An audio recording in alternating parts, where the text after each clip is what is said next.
দুই প্রকার ব্যক্তিকে কুরবানির গোশত দিলে সোয়াবের পরিবর্তে আর গুনাহ হবে।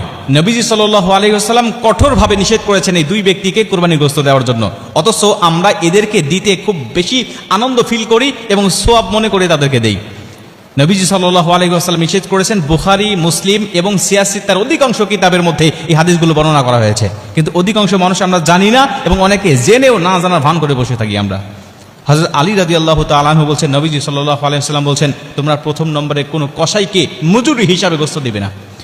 কসাইকে মজুরি হিসাবে গোশত দিলে আপনার সোয়াব তো হবেই না এবং গুনাহ হবে এবং কুরবানি বাতিল হয়ে যাওয়ার সম্ভাবনা আছে। কেন? কারণ আপনি কসাইকে নিযুক্ত করেছেন, আপনি অবশ্যই কসাইকে পারিশ্রমিক দিবেন, তবে গোশত নয়। আপনি যেই পশুটা কুরবানি দিয়েছেন এই পশুর থেকে আপনি মজুরি হিসাবে সেই কসাইকে দিবেন, এটা নবীজি সাল্লাল্লাহু আলাইহি ওয়াসাল্লাম কঠোরভাবে নিষেধ করেছেন। আপনি কসাইকে নিযুক্ত করার পূর্বে তার সাথে আপনাকে চুক্তি করতে হবে, আপনি অবশ্যই তাকে পারিশ্রমিক দিবেন, তাকে ঠকাবেন না, কোনোভাবেই নয়। এবং নবীজি তো মজুরিদেরকে বলেছেন যে তার গায়ের ঘাম শুকিয়ে যাওয়ার আগে তার পাওনাটাকে বুঝিয়ে দাও। অতএব সেই নবী কখনোই তাদেরকে ঠকাবেন না। নবীজি সাল্লাল্লাহু আলাইহি ওয়াসাল্লাম বলছেন, অবশ্যই তাদেরকে মজুরি দিতে হবে, পারিশ্রমিক দিতে হবে, কিন্তু এই কোরবানির পশু থেকে নয়, দিতে হবে তোমার ইনকামের মধ্য থেকে, তোমার সম্পদের মধ্য থেকে। তুমি চুক্তিবদ্ধ করে নিবে তাকে যে তুমি আমার গোশতটা সারাদিন কাটাকাটি করবে, সারাদিন তুমি আমার গোশত নিয়ে ব্যস্ত থাকবে, তোমাকে অবশ্যই আমি উপযুক্ত পারিশ্রমিক দিব। তুমি কত টাকা আমার কাছ থেকে নিবে বলো, তুমি কত টাকা আমার কাছ থেকে নিবে বলো, তোমাকে আমি টাকা দেব, তবে মনে রেখো সাবধান, আমার কোরবানির গোশত থেকে আমি তোমাকে কিন্তু পারিশ্রমিক হিসাবে কিছুই দিব না। এরপরে আপনি তাকে উপযুক্ত পারিশ্রমিকটা বুঝিয়ে দেওয়ার পরে আপনি অন্য 10 জনকে যে পরিমাণ গোশত দেন বা যে নিয়তে আপনি গোশত দেন, আপনি তাকে ঠিক সেইভাবেই আপনি তাকে কিছু দিয়ে দেন পারিশ্রমিক দেওয়ার পরে। কিন্তু আপনি গোশতকে পারিশ্রমিক হিসাবে দিয়ে দিলেন বা ওই আপনি মূল্য কম দিলেন যে আমি তো তাকে কিছু গোশত দিবই, অতএব মূল্য কম দিচ্ছি, তাহলে আপনার সওয়াব হবে না। এটা হলো 1 নম্বর।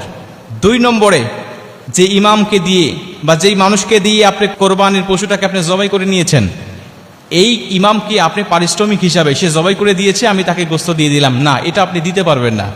আপনি সে জবাই করেছে, অবশ্যই তাকে পারিশ্রমিক দিবেন, অবশ্যই তাকে মূল্য দিবেন, হাদিয়া দিবেন, তবে কোরবানি গোশত থেকে নয়, আপনি তাকে আলাদা মূল্য দিয়ে দিবেন।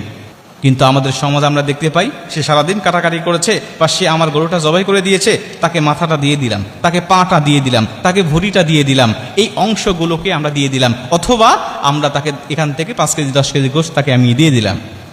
এটা আপনার ইচ্ছা মতো হবে না।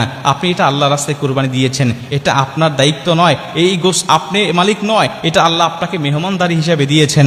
আপনি কেন এটা নিজে পারিশ্রমিক হিসাবে সেখান থেকে অন্য মানুষকে আপনি দিবেন? অবশ্যই আপনাকে মূল্য তাদেরকে দিতে হবে। যদি পারিশ্রমিক হিসাবে 2 জনকে আপনি গোশত দেন, তাহলে আপনার কোরবানি এই গোশত, এখানে সওয়াবের কোনো আশা আপনি করতে পারেন না। এখান থেকে আপনার গুনাহ হওয়ার সম্ভাবনা, গুনাহ হবে এবং কোরবানি বাতিল হয়ে যাওয়ার সম্ভাবনা।